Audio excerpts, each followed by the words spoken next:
నమస్కారం అండి. నా పేరు రాజేందర్. సైబర్ క్రైమ్ పోలీస్ స్టేషన్లో కానిస్టేబుల్గా పనిచేస్తున్నాను. మీకు తెలుసా, సైబర్ ఫ్రాడ్స్టర్ మనల్ని ఎల్లప్పుడూ మోసం చేయడానికి ప్రయత్నిస్తూ ఉంటాడు. అది మన అవసరాన్ని బట్టి చేస్తుంటాడు. సపోజ్ మీకు ఒక కార్ రెంట్ అవసరం ఉంది. మీరు గూగుల్లో ఏం చేస్తారు, కార్ రెంట్ నియర్ మీ అని టైప్ చేస్తారు.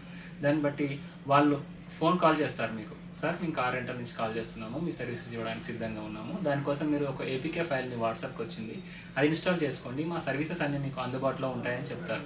అది నమ్మి మీరు ఏపీకే ఫైల్ ఇన్స్టాల్ చేసుకున్న తర్వాత మన ఫోన్ యొక్క permissions such as phone SMS, phone యొక్క మెమొరీ, ఫోన్ యొక్క కెమెరా, ఫోన్ యొక్క ఇంటర్నల్ యాక్సెసిబిలిటీ, ఓటీపీ, ఇవన్నీ వాళ్ళు ఏపీకే ఫైల్కి పవర్ చేస్తున్నారు మీరే. దాని తర్వాత మీ బ్యాంక్లో ఉన్న డబ్బులు మీకు తెలియకుండానే వెళ్ళిపోతాయి. ఇలా జరుగుతుందని చెప్తున్నాము, అవేర్ కండి.